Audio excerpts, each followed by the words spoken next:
Sa isang paaralan ay may 5 lalaki ang nais manilip sa paliguan ng mga babae habang naliligo ang mga ito. Ang 5 mga pangit na ito ay ang maswerteng lalaki na tanging nakapasok sa paaralan na ito kung saan libong mga babae ang nag-aaral at tanging silang 5 lang ang lalaki. Ang problema ay masyadong mailap ang mga ito kaya wala silang nakakausap na babae sa mga ito kahit isa. Kahit na ilang beses pa itong sinubukan ni Kiyoshi ay di pa rin ito pinalad dahil na din siguro sa pagmumukha ng kanyang mga kasama. Sa classroom kung saan si Kiyoshi lang ang lalaki ay hindi nito sinasadyang nahulog ang kanyang eraser sa harapan ng isa sa pinakamagandang babae sa kanilang paaralan. Lubos ang hiya ni Kiyoshi dahil lamang sa tatak ng kanyang eraser ay isang sumo wrestling sa ganoon daw niyang edad. Ayon sa 4 nitong kaibigan ay malabo daw na makausap ni Kiyoshi ang isa sa mga babae sa kanilang eskwelahan. Pero hindi nila alam na masaya na pala itong nakikipagkwentuhan kay Chiyo Kurihara tungkol sa sumo wrestling. Mahilig pala ito sa sumo wrestling dahil parehas pa sila ng ginagamit at sinabi na lang ni Kiyoshi na paborito niya din ang mga ito kahit hindi naman talaga. Kinagabihan ay napagpasyahan ng kanilang grupo ang isang delikadong mission na kanilang gagawin at ito nga ay ang paninilip sa mga babae. Ayon kay Shingo ay siguradong mabubusog ang kanilang mga mata sa gagawin nila habang ang isa sa kanila ay lumala ang sakit sa baga dahil sa sobrang pagka-excited at tanging papaya lang daw ng babae ang gamot sa kanyang sakit. Naghanda na nga ang grupo sa kanilang gagawing paninilip at nangakong di nila ilalaglag ang bawat isa. Ayon kay Gakuto ay ang class 1 ang may pinakamaraming cute na babaeng estudyante kung saan nag-aaral si Kiyoshi. Medyo nabahala si Kiyoshi dahil paniguradong maging ang gusto nitong babae ay walang ligtas sa mga mata ng kanyang mga kaibigan. Wala na itong maisip na paraan dahil halos magsitulo na ang laway ng mga ito habang iniisip ang masasarap na papaya ng mga babae. Nang makarating na sa lugar ay agad na ipinaliwanag ni Gakuto ang isang teknik na mas malupit pa sa ginagawang paninilip ng lalaking ito. Gamit ang isang cellphone na kinunik pa sa isang cellphone na siyang magiging mata nila ay talagang masasabi kung isa na itong perpekto sa lahat. Gayunpaman lubos ang pag-aalala ni Kiyoshi para kay Chiyo kaya balak na lang sana niyang itulak ang mga nauulol niyang kasamahan mula sa rooftop. Pero nagbago ang kanyang plano nang makita niya si Chiyo na wala sa paliguan kaya masaya na din itong nakisali sa kanila at siya pa ang namuno sa grupo. Sa kasamaang palad ay hindi sinasadyang mahulog ang cellphone na kanilang ginagamit nang malaman ni Kiyoshi na cellphone pala niya ang ginamit ni Gakuto. Wala na silang choice kung di kunin mula sa itaas papuntang bintana kaya bumaba si Kiyoshi para kunin ang kanyang cellphone. Subalit isang problema na naman ang kanilang haharapin nang naroon bigla si Chiyo kaya lubos ang takot ni Kiyoshi dahil tiyak na tapos na ang lahat pag nalaman ni Chiyo na isa siyang bastos na tao. Iiwanan na sana siya ng kasamahan niya nang biglang tinawag siya ni Chiyo bilang si Mayumi na kanyang kaibigan.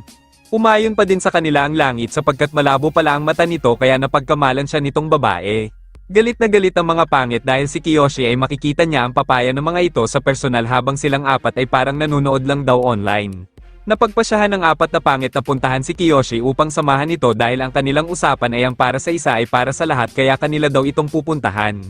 Habang nakikiligo naman si Kiyoshi ay sakto namang naroon ang totoong Mayumi at dahil doon ay lubos na naman ang kanyang takot dahil iyon na daw talaga ang pinakahuli niyang kwento sa buhay. Sa kabilang banda habang nakahubad at naghahanda ang 4 na kupal sa kanilang paglusob ay bigla silang inatake ng dagsa-dagsang mga uwak at nagpakita sa kanila ang 2 babae. Umabot na din ang balita sa buong eskwelahan kaya muli na namang nakaligtas ang ating bida sa pagtatanong ni Chiyo sa kanya sa pagkakataong ito. Nagtipon-tipon ang lahat sa harap ng 4 na lalaki na nakatali sa kanilang harapan sa pangunguna ng 2 council na sina Hana Midorikawa at Shiraka Miko. Pinahirapan nila ang pototoy ni Gakuto dahil ayaw nitong aminin kung nasaan ang isa pa nilang kasama sa paninilip.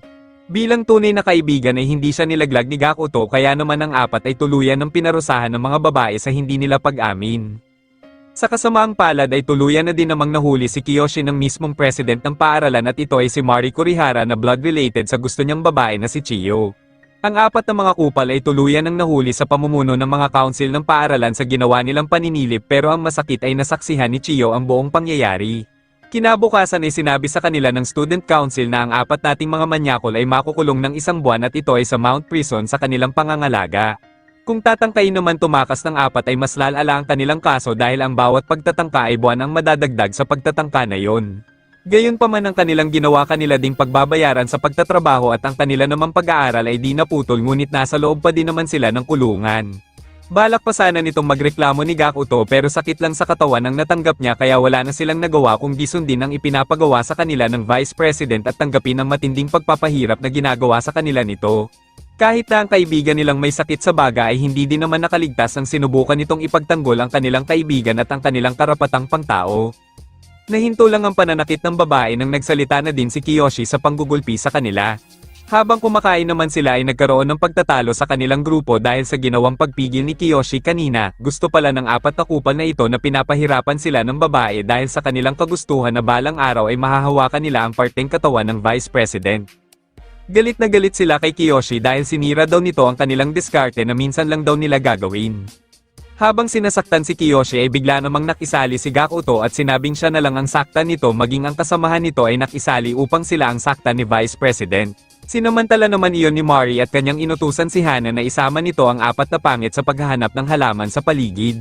Tuwang-tuwa ang mga ito dahil mabait daw na babae itong si Hana kung ikukumpara kay Shiriki Miko na lagi silang pinahihirapan. Subalit mas malala pala ang babaeng ito nang isa-isa niyang paggugulpihin ng bawat isa sa kanila dahil nahuli sila nitong naninilip sa mga babae kasama na doon ang hindi nila pagtatrabaho ng maayos.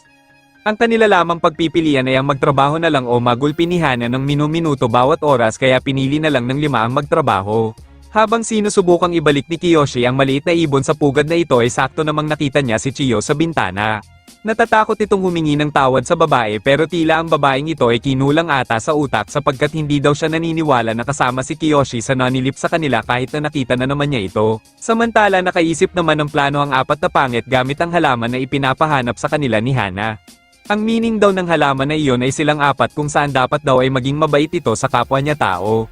Subalit hindi natuloy ang gustong sabihin ni Gakuto nang muli na naman siyang bugbugin ni Hana dahil ginagamit pa nito ang halaman sa kanyang kalokohan.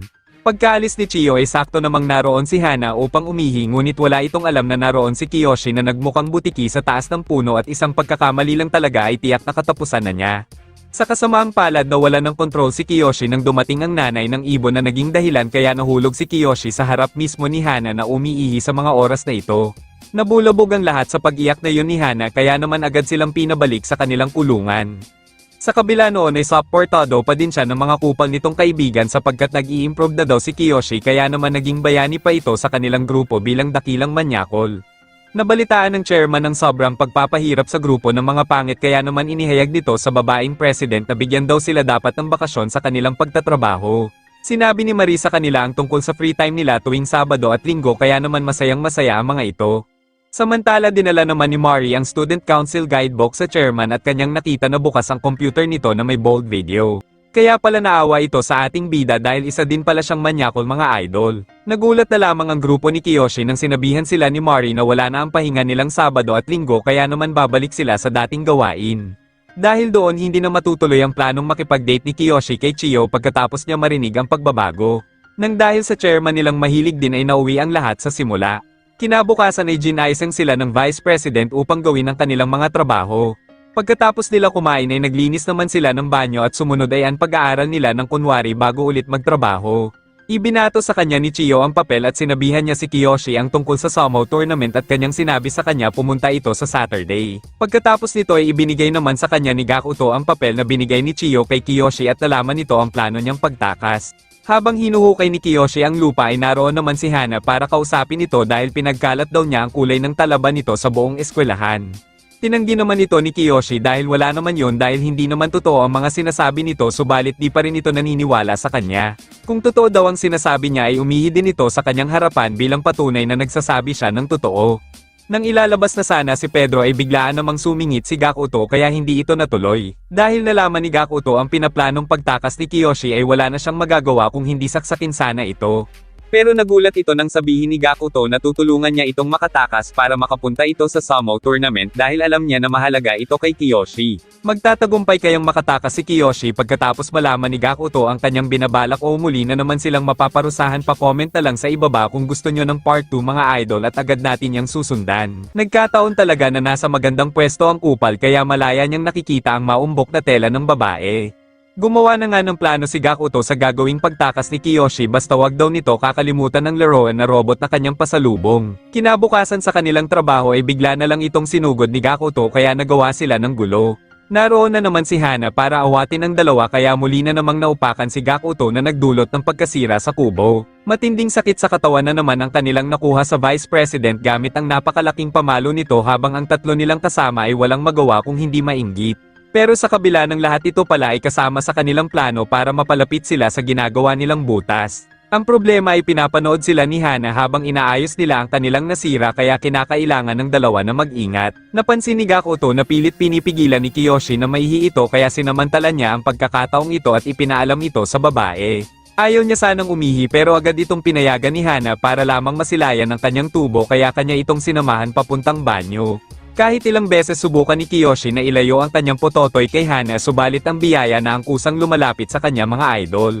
Bigla na lang napatakbo si Vice President nang narinig niya ang sigaw ni Hana. Nang dahil sa pagnanais niyang makita si Pedro ay nakaligo tuloy ito nang wala sa oras at naging dahilan upang matroma na ito kay Kiyoshi. Habang nagpapatrol si Mari ay kanyang nakita ang chairman na naglalakad at nahulog nito ang isang libro na may litrato ng mga hentai at dahil dito ay mas pahihirapan pa daw niya ang 4 na kupal dahil nagmana ang mga ito sa mismong chairman.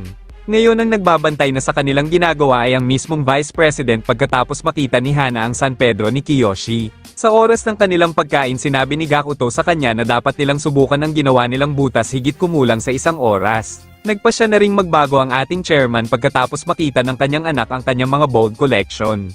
Sa paglabas ni Kiyoshi sa ginawa niyang butas ay bigla naman niyang nakita si chairman na nililibing sa lupa ang kanyang mga collection habang nanghihinayang pa ito. Napansin ng babae ang pagkawala ni Kiyoshi kaya kanya itong hinahanap kay Gakuto kaya kinakailangan na niyang bumalik kung hindi ay matatapos na ang kanilang paghihirap. Subalit nagkaroon ng problema sa muli niyang pagbalik nang bigla itong nahirapan nang hindi siya magkasya sa butas. Sa ilang sandaling nalalapit na ang kanyang katapusan. Bigla na lang nahulog ang Vice President kaya nagkaroon ng oras si Kiyoshi na makabalik at syempre si Gakuto na naman ang nabatukan. Magpasalamat tayo sa mga tropa natin na andyan lagi tuwing tayo ay may problema. Napansin nila Gakuto na parang may nalalaman si Shingo sa kanilang mga plano. Nagkataon namang dumaan si Shingo subalit ang kanyang narinig ay ang patungkol sa puwet kaya lubos ang kanyang hinala na may bakla kina Gakuto at Kiyoshi at maaring may nangyari na daw sa kanilang dalawa. Habang naliligo ang dalawa ay nahulog ang sabon na gamit ni Gakuto subalit nagkataon namang pumasok si Shingo kaya mas lalong tumibay ang kanyang paghihinala sa kanilang dalawa. Siguradong nagkamali lang daw siya ng tingin kaya nang muli niyang tingnan ang dalawa ay kakaibang posisyon naman ang kanyang makikita. Ito ay matapos namang mad-ulash ni Gakuto kaya mali kayo nang iniisip tungkol sa kanya guys. Mas natakot pa ang dalawang kupal na malaman ang kanilang plano kaya nang kanila itong ayain na maligo kasama sila ay mas lalo itong natakot dahil baka tirahin daw nila siya sa puwet. Muling nagpatuloy ang dalawa sa kanilang ginagawang plano. Nakahanap ng paraan si Kiyoshi kung saan hindi siya makikita kung dadaan ito sa kanal papunta sa labasan na kanilang ginawa.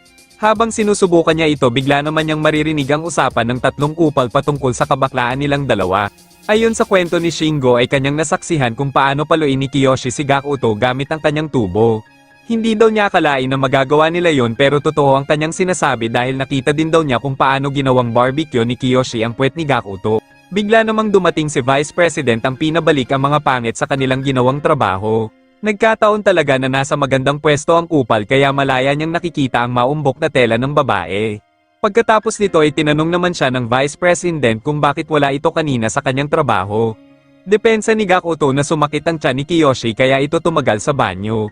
Subalit tinanggi naman ito ni Shingo dahil ang totoo ay nagpa-barbecue ito sa puwet at makikita pa daw ang patunay dahil may dugo-dugo pa ito. Pero ang totoo ay nakuha niya ito nang nahulog sa butas ang sandals ng babae na sumakto sa kanyang puwiten.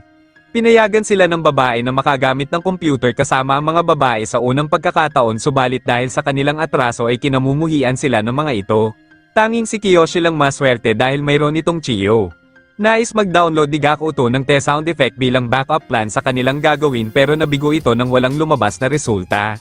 Wala nang ibang paraan kung hindi sila na mismo ang gagawa ng tae sound effect kahit na maraming babae sa paligid. Tiyak na wala ng babae ang papatol kay Gakuto pero handa niya itong gawin para kay Kiyoshi bilang kanyang kaibigan. Nag-super saya na nga si Gakuto sa harap ng maraming babae hanggang maperpekto ang tunay na tunog nito. Punong-puno ng tae ang prison short ni Gakuto kaya naman napilitan itong magpalit ng kasuotan sa kanilang trabaho. Subalit nagpasya na naman ng chairman na ibaon muli ang mga koleksyon niya ito ay matapos niyang kunin sa lupa at ngayon ay paninindigan na niya ito kaya gumamit pa ito ng semento bilang patunay na magbabago na siya. Nangako naman si Kiyoshi kay Gakuto bibilihin niya ang gustong robot nito at sinabing hindi mapupunta sa wala ang kanilang pinaghirapan.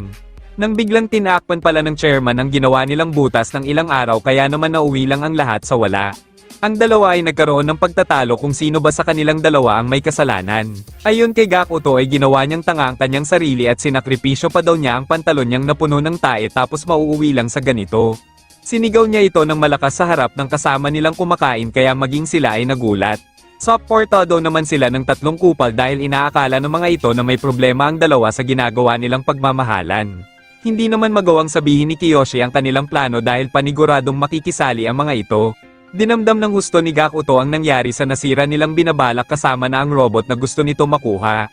Sinabi sa kanya ni Kiyoshi ang sunod niyang plano kung saan magpapanggap itong babae upang makalabas pero kailangan niyang makakuha ng uniform ng babae sa kanyang plano. Subalit kailangan pa din niya ang tulong ni Gakuto sa kanyang gagawin. Kinabukasan ay sinadya ni Gakuto na gumawa ng gulo kay Vice President katulad ng isang pasaway na manyakol kahit na magulpi pa ito. Sunod naman itong pinagtripa ng mismong President at kanyang tinanggal ang scare nito sa harapan ng Vice President. Habang kumakain ng apat na pangit at inaantay si Gakuto. Bigla naman rin itong dumating ngunit wala na itong buhok dahil isa na itong kalbo. Ang inakala nating lahat na isang vibrator ang kinuha ng babaeng ito ay nagkakamali kayo. Ginawa pala lahat ito ni Gakuto para sa gagawing plano ni Kiyoshi kaya nagpakalbo ito. Muli na naman itong nagsakripisyo para sa kanyang kaibigan kahit na ang kapalit ay ang kanyang kahihiyan. Dumating na ang araw kung saan ang kinakailangan naman nilang gawin ay makakuha ng damit pang babae. Ininsulto ni Gakuto ang lalaking ito dahil walang pagkakataon si Kiyoshi na makapasok sa loob kaya kanya itong sinabihan ng basta panot ay masamang tao.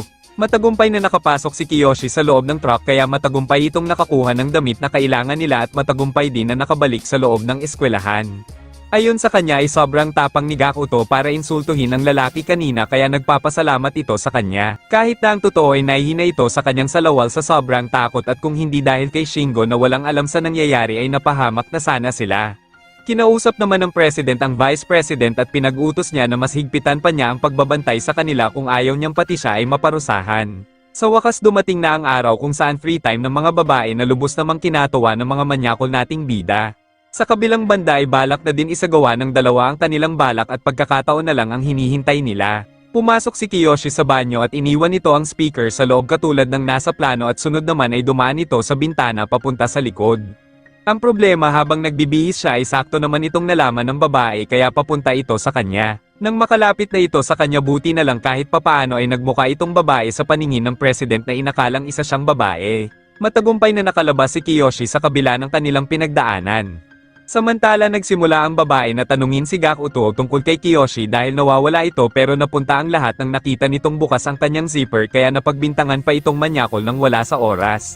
Nagkita na nga ang dalawa sa kanilang tagpuwa at magkasama silang nanood ng sumo wrestling. Ang totoo wala talaga itong pake sa sumo wrestling dahil si Chiyo lang daw ang dahilan kung bakit ito tumakas sa loob. Muli ay tinanong naman si Gakuto kung nasaan si Kiyoshi kaya sinabi nitong nasa banyo ito at kanya na lang itong sasabihan pagkatapos. Nagpasya na lang ang Vice President na siya na mismo ang tatawag kay Kiyoshi sa loob ng banyo. Katulad ng plano na gamit ni Gakuto ang kanyang sakripisyo subalit nabatukan na naman siya nito dahil sobrang dami namang tae ang inilabas ni Kiyoshi. Sa kalagitnaan ng date nila Kiyoshi ay nakatanggap ito ng tawag ng kalikasan kaya umalis muna ito para magbanyo.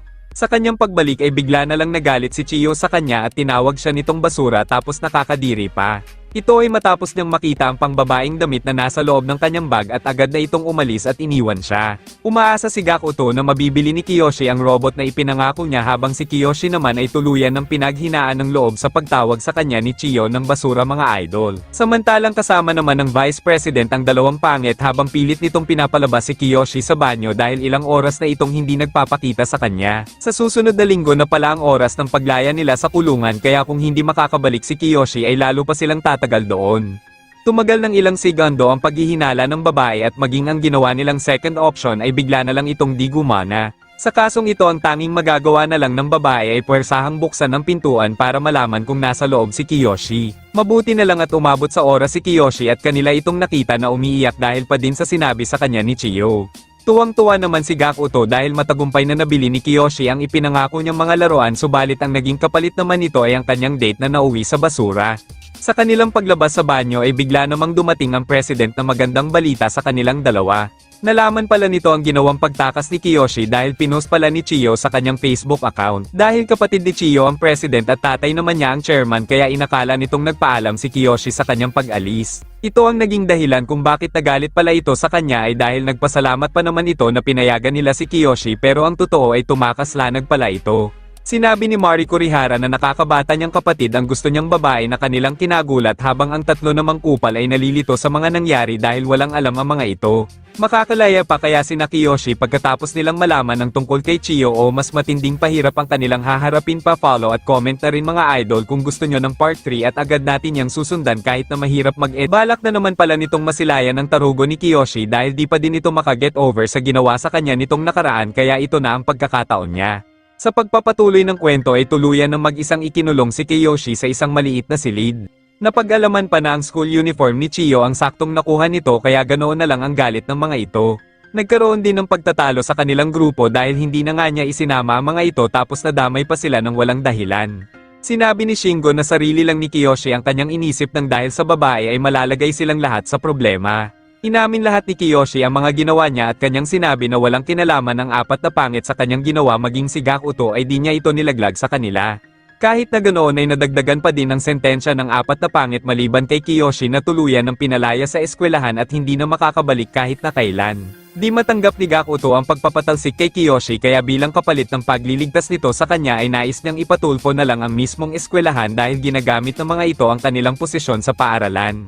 Sa kabilang banda naman ay narinig nila Mayumi mula sa ibang babae ang ginawang desisyon ng president para kay Kiyoshi. Sinabi nila na walang lugar ang mga manyakol sa kanilang paaralan kaya mas mabuting lumipat na lang daw ito ng eskwelahan kung saan wala itong kakilala. Samantalang nagagalit naman sina Shingo dahil hindi nito ipinaalam sa kanila ang plano niya patunay lang na wala itong tiwala sa kanila. Sa kalagitnaan ay naroon bigla si Chiyo para pigilan ng kanyang ate sa pagpapalayas kay Kiyoshi sa paaralan. Sinabi ni Kiyoshi sa kanila na nagkataon lang na uniform ni Chiyo ang kanyang nakuha kaya mali nang intindi ang mga ito. Kung palalayasin daw nila ang manyakol nating bida ay aalis na din siya kung ito ang gustong mangyari ng president. Walang naging masaya sa pagbabalik ni Kiyoshi dahil sa hindi nito pagtitiwala sa kanila maliban lang kay Gakuto na kalbo. Kinain nila ang pagkain nito kaya naman matutulog si Kiyoshi nang walang laman ang tiyan. Nagpatuloy ang tatlo sa pagpapahirap kay Kiyoshi at kahit na ayaw ni Gakuto na iwanan ito ay wala itong nagawa kung di sumama sa kanila dahil hindi nila alam na kasama siya ni Kiyoshi sa ginawa niyang pagkatakas. Ang tanging nagpapalakas na lang sa kanya ang papaya ni Chiyo nang ito ay lumapat sa kanyang muka. Gumawa ng plano ang president kung saan balak na lang nitong patalsikin ang 5 pangit sa paaralan at tinatawag nila itong Operation DTO.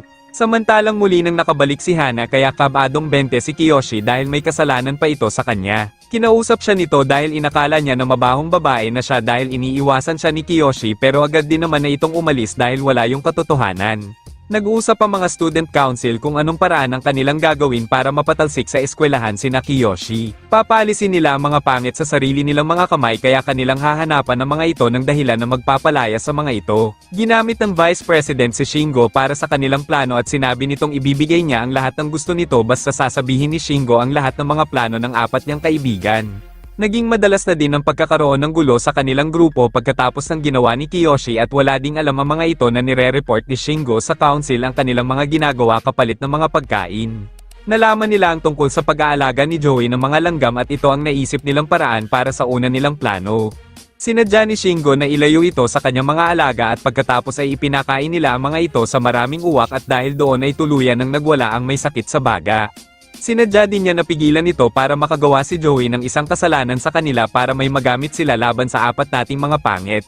Dahil dito ay hindi na napigilan ni Joey ang kanyang galit kaya sinubukan niyang saksakin ang president subalit napigilan ito ni Kiyoshi dahil kung nagkataon ay paniguradong tapos na sila. Tuluyan ng nabahira ng dugo ni Kiyoshi ang kanyang mga kamay dahil sa saksak na natamo nito. Sa kasamaang palad ay sa puwet ito nasaksak kaya naging totoo ang mga balita na nagpapa-barbecue ito sa likod mga idol. Mula sa pagtakas at pananakit sa council hanggang sa pagtatangkang pagpatay sa president ito ang kasong nakuha ni Joey at sapat na ito para sa plano nila para patalsikin ito sa paaralan. Ayon sa kanila ay buhay pa naman ang mga alaga nito dahil ang inatake ng mga uwak ay ang mga masasamang langgam. Nang dahil daw sa maling akala ni Joey ay muntik na itong makapatay kaya naman tuluyan na nila itong bibigyan ng aggression letter kinabukasan. Samantalang nakabaon pa din ng kahoy sa puwet ni Kiyoshi dahil ayaw pa nitong pumunta sa nurse office dahil masama ang kanyang kutob sa gagawin ni Hana sa kanya doon. Sa pagpasok ni Hana ay may dala na itong galon at walang alam si Kiyoshi kung ano ang binabalak nitong gawin sa kanya. Balak na naman pala nitong masilayan ang tarugo ni Kiyoshi dahil di pa din ito makaget over sa ginawa sa kanya nitong nakaraan kaya ito na ang pagkakataon niya. Ipaparanas naman sa kanya nito ang mapaliguan ng ihi katulad ng ginawa sa kanya ni Kiyoshi subalit bigla namang dumating sa silid si Chiyo kaya sa pagkakataong ito ay walang magtatagumpay sa kanilang dalawa pag nahuli sila. Magkausap naman ang mag-ama sa ginawa ni Joey at mukhang nakapanig ang chairman sa mga kupal pero hindi na nito mababago ang parusang ibinigay ng president sa kanya. Mabilis na nagtago ang dalawa sa ilalim ng kama ng hubot-hubad na talaga namang nakakasana all. Naramdaman na lang ni Hana ang pototoy nito na kasing tigas ng bakal dahil na din siguro sa masyado itong malapit sa kanyang talaba. Naghihinala naman si Kurihara sa chairman dahil tila parang may itinatago ito na ayaw ipakita sa kanya simula kanina. Bigla nitong nakita ang paborito ni chairman na kanyang kinagulat dahil inakala niyang nagbago na ang kanyang ama. Talagang nag-order pa talaga ito ng masarap na bagay sa Lazada mga idol. Dahil doon ay nawalan na talaga ng tiwala sa kanya ang president kaya mas lalo itong nagnais na palayasin ng mga manyakol sa paaralan kahit na madamay itong si chairman. Ganun ba talaga kahirap magbago mga idol samantalang nakalaya na si Joey at muling nakabalik sa kanilang kulungan kaya balik trabaho na ito kasama sila. Nagpatuloy ang pang-aabuso ni Shingo subalit magbabago na ito ngayon sa mga oras na ito. Pinagtanggol ito ni Joey at kanyang sinabi na wag umasta itong si Shingo na para nilang boss dahil isa lang naman siyang basura. Magkakasuntukan na sana kaso bigla naman itong tinawag ng vice president para ibigay ang school uniform nito. Pinapayagan nila itong si Shingo na maaari na itong mag-aral kasama ang mga babae bilang gantimpala sa ginagawa niyang pagtataksil sa kanyang grupo. Sumunod nito ay nagpasalamat si Joey kay Kiyoshi dahil kung hindi sa kanya ay tuluyan na sana itong naging kriminal. Kanilang napag-usapan ang mga kakaibang kinikilos ni Shingo nitong mga nakaraan at naghihinala sila na may mali sa mga nangyayari. Malaya nang nakalabas si Shingo upang bilhin ang inuutos ng babae sa kanya at nagpasya muna itong dumaan sa arcade bago bumalik sa loob. Dito ay nakilala niya ang magandang babae na si Anzo kaya di na naman niya napigil ang maglaway sa papaya ng babae na masarap sa kanyang paningin. Nang makabalik ay agad na itinanong ni Shingo kay Miko ang tungkol sa paglabas-pasok niya sa labas at loob ng prison. Nalaman niya na depende ito sa mga impormasyon na maibibigay niya na manggagaling sa kanyang mga kaibigan. Kinagabihan ay nagpunta ito sa banyo kung saan nakatago ang paboritong robot ni Gakuto mula sa impormasyon na ibinigay ni Shingo sa kanila. Sa katunayan ay pumupunta lang naman ito sa arcade para lang makita ang babae kasama dahil nahulog agad ang loob nito sa malaking hinaharap ni Anzo. Habang malaya itong nasa labas kasama ang isang babae ay siya namang paghihirap ng apat sa mga council ng paaralan. Nakumpirma na nila ang ginawang kasalanan ni Gakuto kung saan kasama siyang nagplano ni Kiyoshi at sa mga araw na rin na yun ang pagbili niya sa robot sa tindahan base sa kanilang imbestigasyon. Pilit nilang pinapaamin si Gakuto at kanilang ginagamit panglaban sa kanya ang robot niyang limited edition na kanyang pinaghirapang makuha noon. Nang nakumpirma nila at inakalang aamin na ito sa kanyang ginawa ay nagkamali sila. Sinakripisyo na naman ni Gakuto ang kanya namang laruan para hindi sila mapahamak. Kanya itong sinira at matapang niyang sinabi na nagkakamali ang mga council dahil ang totoo ay wala itong interest sa bagay na ito at pagkatapos ay agad itong umalis para bumalik sa kanyang ginagawa. Sa pagkakataong ito ay talagang nabigo sila sa kanilang plano kaya lubos ang kanilang pagkadismaya sa nangyari. Hindi mapalagay si Kiyoshi sa desisyong ginawa ni Gakuto dahil napakahalaga ang bagay na yun sa kanya. Ayon kay Gakuto ay hindi niya magagawang ipagkalulo ang kanyang mga kaibigan ng dahil lamang sa isang bagay kahit na masakit ito sa para sa kanya. Nagkaroon na ng lomet ang pagkakaibigan ng lima pero sa pagkakataong ito ay Shingo naman ang nahihiwalay sa kanilang samahan. Sa kasamaang palad ay nadulas ang kanyang dila sa pagsabi ng tungkol sa laruan ni Gakuto na may kinalaman kay Vice President at dahil doon ay umalis na lamang ito. Ibinigay naman ni Miko sa President ang mga diary ni Andre at mukhang siya naman ang susunod na gagawa nila ng problema. Sa kanilang pag-uusap ay tahimik palang nakikinig si Chiyo sa kanilang mga plano na isasagawa laban kay Andre. Kinabukasan babang nilalangaw si Andre sa sama ng loob ay kinausap naman ni Kiyoshi si Shingo patungkol sa kanyang nakita nung kasama niya ang Vice President. Simula daw kasi nang lagi itong ipinapatawag ng mag-isa ay bigla na lang ding naging kakaiba ang ikanikilos ng mga council. Habang naglalakad sila ay sinabihan ni Chiyo si Kiyoshi gamit ang kakaibang pahiwatig upang maghanda ito sa gagawin sa kanila. Nakalagay sa mensahe ang balak ng president sa kanyang mga kasama at ang gagamitin naman nila ay si Andre na bumaho na dahil sa sama ng loob sa hindi pagbibigay ng parusa sa kanya. Napansin nila na wala na naman si Andre doon para maligo kaya nabahala na ang kanilang grupo dahil kutob nila na nagsimula ng kumilos ang mga student council. Kanilang inakit si Andre gamit ang kahinaan nito kaya mabilis nila itong hinanap sa paligid. Sa kabilang banda naman ay nagpatuloy lang si Shingo sa pakikipag-date sa babae at ilang minuto na lang ang natitira sa kanyang oras. Tuluyan na itong nabaliw sa kagustuhan niyang maparusahan ng Vice President samahan pa ito ng dalawang masarap na papaya ng babae. Huli na ang tatlong kupal dahil nagawa ng makalabas ni Andre at dahil kasama ito sa plano ng mga council kaya pinaratangan nila ito bilang isang tumakas. Napansin ni Gakuto na sinadyang maputol ni Andre ang kawad na harang dahil makikitang sinadya itong bawasan. Samantala walang alam si Shingo na ang babaeng kasama niya ay kasama pala ito sa plano ng president at ito ay tinatawag na isang trap para sa kanila. Bago pala nila ito payagang makalabas ay plano na pala ang pagkikita ng dalawa at kung hindi ito makakabalik sa tamang oras ay yun na ang kanilang katapusan. Nagmadaling makabalik si Shingo habang supportado ito ng kanyang mga kaibigan dahil ang natitira na lang sa kanya ay 30 segundo lamang. Pero ang problema ay di nito magawang mabuksan ang pinto kaya naubos na ang kanyang oras kaya dito na magtatapos ang lahat para sa kanila. Imbis kasi na pag ganun ang bukas ay ginanon niya kaya nagmukha pa itong tanga sa harap ng kanyang mga kaibigan.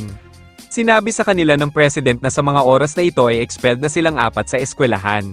Humingi ng lubos na patawad si Shingo sa kanila dahil sa ginawa niyang pagtataksil sa kanila.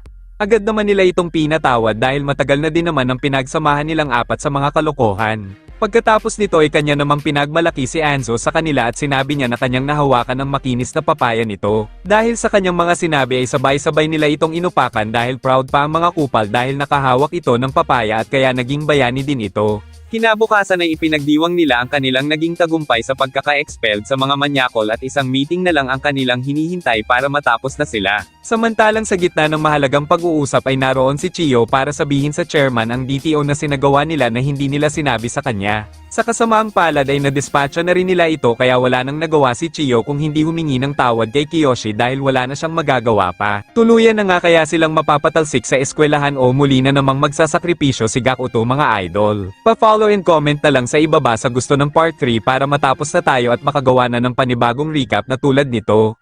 Kinausap niya si Kiyoshi at kanyang sinabi na ang pototoy niya ay malapit na matulad sa kanyang kinakain sa dami ng naging kasalanan niya. Gumawa sila ng plano kung saan kailangan nila mapasok ang opisina ng president at makuha ang data ng DTO subalit kailangan nila ng oras bago magawa ito. Biglang naroon ang vice president para ibigay ang kanilang pagkain subalit nahulog ang panty nito na sumakto namang may pinulot si Kiyoshi kaya muli na naman itong nakita ang kayamanan ni president. Kaya nang nakaalis na ito ay agad nilang sinimulan ang kanilang plano pagkatapos nilang kumain.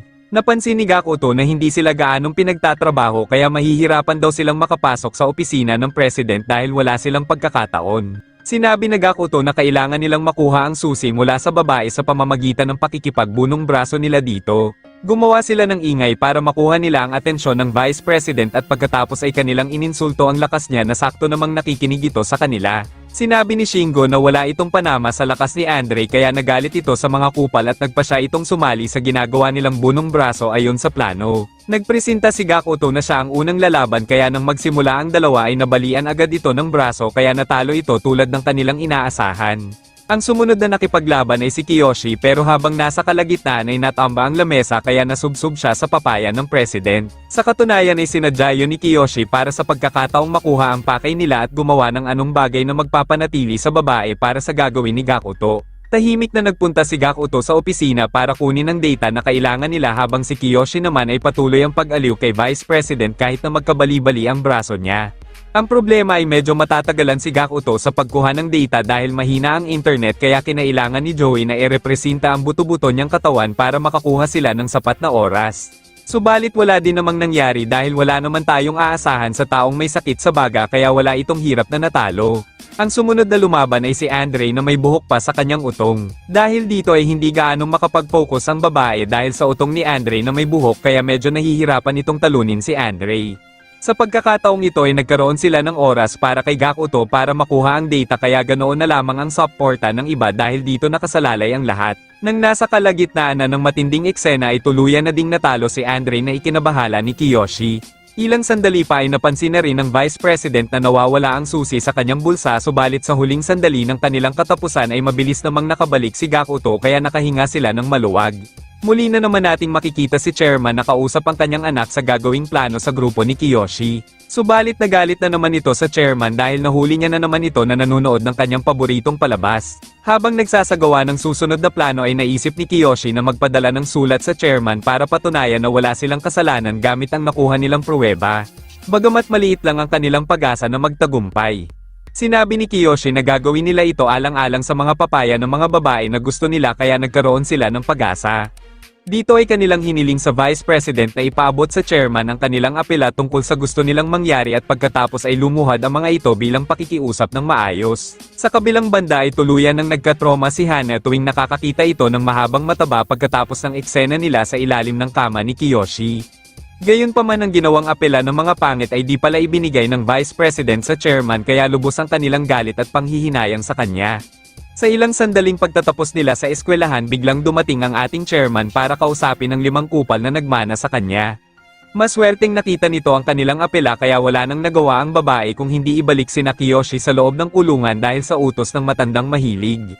Inaasahan na pala ni Kiyoshi na mangyayari ito kaya gumawa siya ng sulat na hindi mapapansin ng babae para kay chairman. Sinabi ng chairman na hindi sapat ang kanilang apela kung wala silang pruweba at dahil doon ay hiniling nila na bigyan sila ng ilang araw para kanila itong mapatunayan. Tulad ng inaasahan nito ay nakasalalay pa din sa puwet at papaya ng babae ang kanilang hinihinging ilang araw. Pinapili sila ng chairman sa 2 bagay subalit ang pinili ni Kiyoshi ay ang puwet na parte ng babae. Ito ay dahil alam niya na ito ang paboritong bahagi ng chairman dahil minsan niya itong nakita sa nakaraang episode. Samantalang tuluyan nang nabaliw si Hana sa kakaisip sa pototoy ni Kiyoshi kaya galit na galit itong nagpunta dito para putulin si Pedro. Dahil pare-pareho silang mga manyakol at mga gusto kaya pinayagan ng matanda ang hiniling nilang isang araw para makakuha ng pruweba. Nagalit ang president sa ginawang desisyon ng chairman pero wala naman itong magagawa kung hindi sundin ito. Ngayon ang matinding laban sa pagitan ng 2 panig ay magsisimula na. Galit na galit ang mga council dahil sila pa ang matatalo sa pagkakataong ito. Sa pagnanais na makaganti si Hana kay Kiyoshi ay kanyang hiniling na kung maaari daw ay siya na ang bahala sa huling araw ng mga pangit. Kinabukasan si Hana ang nagbigay ng kanilang pagkain. Kinausap niya si Kiyoshi at kanyang sinabi na ang pototoy niya ay malapit na matulad sa kanyang kinakain sa dami ng naging kasalanan niya. Ngayon ang susunod nilang plano ay ang makapasok sa correction office subalit masyado itong mahirap kung iisipin. Ayon kay Kiyoshi ay imbis na si Gakuto ang pumunta ay mas mabuting siya na lang daw. Ito ay dahil gustong samantalahin ni Kiyoshi ang galit sa kanya ni Hana at makipagkita kay Chiyo pagsabit ng gabi. Habang binabasa naman ni Chiyo ang sulat ay nakikinig pala sa kanya si Anzo at sinabi niya na naroon siya para tulungan sina Kiyoshi kaya nasa panig na din nila ang babaeng ito. Sinadya namang magpasaksak ni Gakuto kay Joey gamit ang kutsara para mapilitan itong gamutin ni Hana. Ang problema ay wala lang ito para sa kanya kaya walang nagawa si Gakuto kung hindi umarte kasama si Kiyoshi tungkol sa ginawa niyang paninilip kay Hana sa garden. Dahil doon ay napilitan ng babae na dalhin ito sa correction office kasama si Kiyoshi para gamutin ito. Ang plano ay gagalitan nila si Hana para isama niya si Kiyoshi pabalik ng correction room para sa pagkakataon ni Chiyo na makapasok sa loob. Isinama na nga ito ni Hana pabalik ng correction katulad ng kanilang inaasahan habang si Chiyo ay naghihintay ng tamang pagkakataon na makapasok. Muli ay binigay na naman ni Hana sa kanya ang galon para muli na naman itong makita ang Pedro ni Kiyoshi habang umiihi sa harapan sa niya. Sa ilang-ilang minutong nakalipas ay tuluyan itong nahinto dahil nahuli ng Vice President si Anzo na kanila sanang kasama sa gagawing plano. Aksidente namang nakita ni Kiyoshi ang walang sapin na talaban ni Hana na tinawag pa niyang kamukha ni Medusa. Nasaktan ito ng sobre dahil pinapalabas daw niyang mabuhok si Maria kaya gulpi ang kanyang inabot bago ito ibalik ni Hana sa kanyang kulungan. Samantalang nagawa namang makapasok ni Chiyo sa loob ng kulungan habang si Anzo naman ay wala ng malay dahil sa ginawang pagpapahirap ng Vice President sa kanya. Nang matagumpay na itong naibalik sa selda ay hiniling naman nila Gakuto na gumamit ng banyo saglit bago sila matulog. Gayunpaman ay hindi sila gaanong kumbinsido sa ginawang report ni Hana kaya nagpa siya ang dalawa na sila mismo ang tumingin sa selda para siguraduhin walang ginawang hakbang ang mga pangit. Nang matukoy na walang mali sa mga ito agad na napanatag ang kanilang kumpiyansa sa kanilang sarili subalit isa itong malaking pagkakamali. Kinabukasan kung saan ito na ang pinakahuli nilang araw kung saan gaganapin na ang agrumento tungkol dito. Tinanong sila ng chairman para kumpirmahin ang kanilang mga ginawa kung may katotohanan ba ang ipinaratang sa kanila ng president. Sinabi ng president na dito na magtatapos ang lahat para sa kanilang 5 ngunit walang naging sagot ang mga ito. Hindi mapalagay ang vice president dahil pakiramdam niya ay may hindi tama sa nangyayari. Sa gitna ng matinding tensyon sa palitan ng mga linya ng bawat isa, nalaman ng vice president na tama ang kanyang hinala dahil hindi si Gakuto ang lalaking ito. Lumalabas na nagpanggap si Joey bilang si Gakuto habang nagpanggap naman si Chiyo bilang si Joey kaya lumalabas na naisahan sila ng mga ito. Ngayon ipapaliwanag ko ng maayos dahil alam kong naguluhan kayo kanina. Sinadya ni Kiyoshi ang galit ni Hana para mapanatili niyang hindi nakalock ang pinto. Pagkatapos ay nakipagpalit na sila sa isa't isa nung hiniling nila kay Ana na kailangan nilang gumamit ng banyo. Ang dahilan kung bakit kinailangang bukas ang pinto ay para makalabas-pasok si Gakuto sa correction office para kunin ang mga pruweba habang si Chiyo ay tagumpay ng nasa loob na nagpapanggap bilang siya. Ngayon ito ay matatapos sa USB na nasa singit ni Gakuto para mapatunayang silang walang kasalanan at tuluyang makalaya.